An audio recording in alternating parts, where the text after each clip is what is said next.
Sa pool, si Kalbo. Meron kasing post datong si Kalbo na yun nga, humanda na daw ang ating bansa, ang Pilipinas, dahil meron na namang mas malakas na bagyo na paparating. Ito daw po ay mas malakas sa bagyong Karina. Ang magiging pangalan ay Dindo. Hindi ko pa masyadong confirmed ito kung totoo nga merong ganitong nagbabadya na naman na malakas na bagyo. Huwag naman sana dahil sa puntong ito hindi pa masyadong nakaka-recover ang mga kababayan natin diyan sa Metro Manila sa kanilang kinasadlakan. Sa hirap um, ng pangyayari, napakahirap ng mga nadanasang eksena ng mga kababayan natin diyan sa Metro Manila dahil nga sa matinding pagbaha. Talagang sasabihin natin, lalo na po tayo na naandito sa probinsya, napakaswerte pa rin talaga namin. Napakaswerte pa rin at hindi namin naranasan yung ganong kahirap na sitwasyon.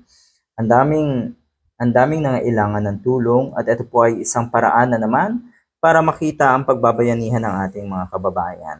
Pwera po siyempre yung mga diehard. Hindi naman yan marunong makipagbayanihan. Ang alam lang ng mga yan ay makipaglokohan.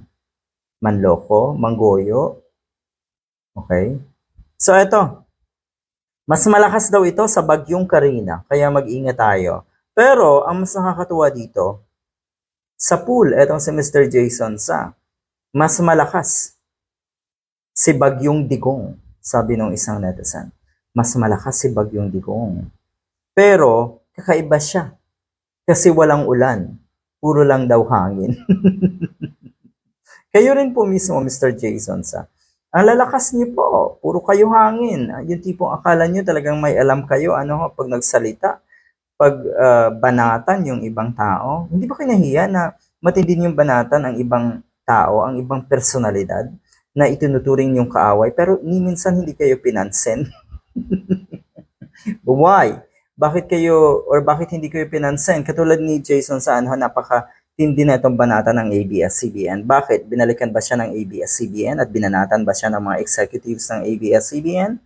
No. Bakit? Basura na ang tingin sa'yo, Mr. Jason sa you are nobody na. Kaya you don't matter. You're not relevant to them at all. Good luck.